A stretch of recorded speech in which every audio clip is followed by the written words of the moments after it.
안녕하세요. 자연을 닮은 사람들이 세상 사는 이야기 자담 세무에게 소유의 생사입니다. 오늘은 근로장려금 신청과 관련하여 알아보도록 하겠습니다. 자, 준비되셨나요? 시작하겠습니다. 근로장려금 반기지급 제도는 근로소득 발생 시점인 2019년 소득과 장려금 지급 시점인 2020년 9월 그 시점의 차이를 단축하기 위하여 저소득층의 근로 유인과 소득 증대 효과를 높이기 위해서 지난해 도입된 제도인데요.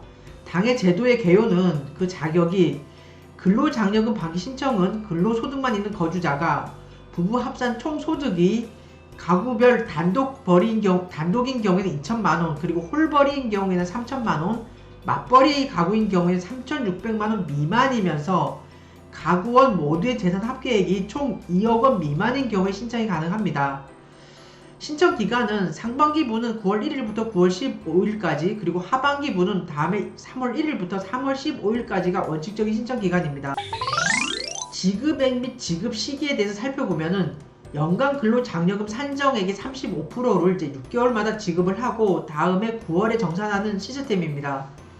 즉 상반기 신청분은 6월에, 그리고 하반기 신청분은 이제 12월에 지급을 하고 다음에 9월에 정산을 하죠.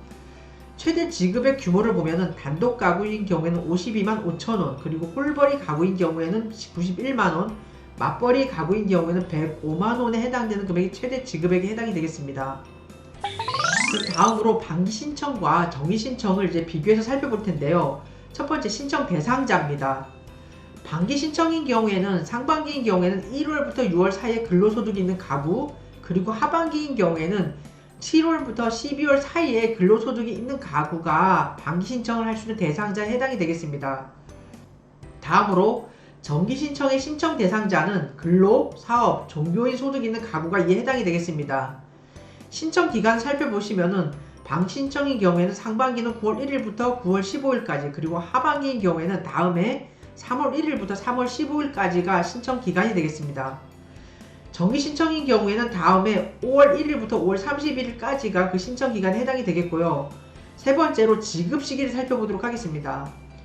반기 신청인 경우에는 상반기는 12월에, 그리고 하반기분은 다음에 6월에, 그리고 정산은 다음에 9월에 정산을 합니다. 그리고 정기 신청인 경우에는 다음에 9월에 한번 지급을 합니다. 다음으로 네 번째 지급 금액을 보시면은 반기 신청인 경우에는 상반기, 하반기 각 근로장려금 산정액의 35%를 지급을 하고, 만일 반기 지급액이 15만원 미만인 경우에 해당된다 그러면은 그 지급을 유예했다가 9월에 지급을 합니다. 그리고 정기 신청인 경우에는 지급액은 산정액의 100%를 지급을 합니다. 다음으로 근로장려금 산정액이 100만원인 경우, 이제 그 반기 신청과 정기 신청인 경우 그 각각의 지급 방식에 대해서 한번 살펴보도록 하겠습니다. 근로장려금이 100만원인 경우, 이제 반기 신청인 경우 35%를 상반기분은 12월에 지급을 하고요. 그리고 다음으로 35%를 하반기분에 해당되는 그 35%를 다음에 6월에 지급을 합니다. 그리고 다음에 9월에 그 근로장려금 100만원에 대해서 이제 기지급된 35만원을 차감한 30만원에 대해서 이제 정산을 해서 지급을 합니다. 그리고 정기 신청인 경우에는 이제 근로장려금 100만원 전액에 대해서 다음에 9월에 일괄적으로 일시로 지급을 합니다. 다음으로 대상 장려금에 대해서 이제 반기 신청과 정기 신청의 그 각각의 구분에 대해서 살펴보면요. 반기 신청인 경우에는 근로장려금이 대상 장려금에 해당이 됩니다. 하지만 이때에도 반기 신청한 경우에는 자녀 장려금도 신청한 것으로 간주를 해주고 있습니다. 정기 신청에서는 이제 근로장려금과 자녀 장려금이 그 대상 장려금에 해당이 되겠습니다. 근로장려금과 관련돼서 이제 반기 신청 안내를 보시면요. 첫 번째, 신청 기한이 연장됐습니다. 이제 국세청은 2019년 하반기에 근로소득이 있는 이제 98만 저소득 가구에게 이제 근로장려금 신청 안내문을 이제 발송을 하고 3월 중에 심사를 거쳐 우리가 이제 그 상반기분에 대해서는 이제 6월에 지급할 예정이다 이렇게 해서 안내문이 나왔는데요. 요번에 코로나19 감염병 위기 경보가 심각 단계임을 이제 감안을 해서 그 저소득 근로소득자의 신청 편의를 위해 장려금 신청 기간을 아까 원칙적인 기간인 3월 1일부터 3월 16일까지였지만 여기에서 15일을 더 연장해서 3월 31일까지 이제 신청을 하시면 되겠습니다. 다음으로 맞춤형 안내문을 발송을 했는데요. 안내 대상자 중에 40대 이하 53만 가구는 모바일로, 그리고 50대 이상 45만 가구는 우편으로 안내를 했습니다. 만일 안내문을 받지 못한 경우에는 안내 대상자 여부와 개별 인증번호를 ARS 전화나 손택스 혹은 홈택스를 통해 확인이 가능합니다. 방신청 안내와 관련된 세 번째 내용인 심사 및 지급 일정은요, 3월 31일까지 신청을 하시면 심사를 거쳐 6월에 지급 예정입니다. 하지만 부득이한 사유에 의해서 이 기간 내에 신청하지 못한 경우에는 5월에 정기 신청을 하셔서 9월에 지급받을 수가 있습니다. 다음으로 근로장려금 신청 방법에 대해서 살펴보도록 하겠습니다. 총 5가지 방법으로 신청이 가능한데요. 첫 번째, ARS 전화를 통한 1544-9944로 전화한 후에 안내에 따라 신청을 하시면 됩니다. 만일 휴대전화로 전화 후에 보이는 ARS 선택 시에는 화면 터치로 신청이 가능합니다. 두 번째는 휴대전화에 손택스 앱을 설치한 후에 신청을 하시면 되는데요. 자주 찾는 서비스에서 19년 하반기 근로장려금 신청을 선택하셔서 신청하시면 되겠습니다. 세 번째는 PC로 홈택스에 접속한 후에 신청하는 방법인데요. 홈택스에 로그인한 후에 근로장려금 방신청 선택한 후에 간편 신청하기를 클릭하셔서 신청하시면 되겠습니다.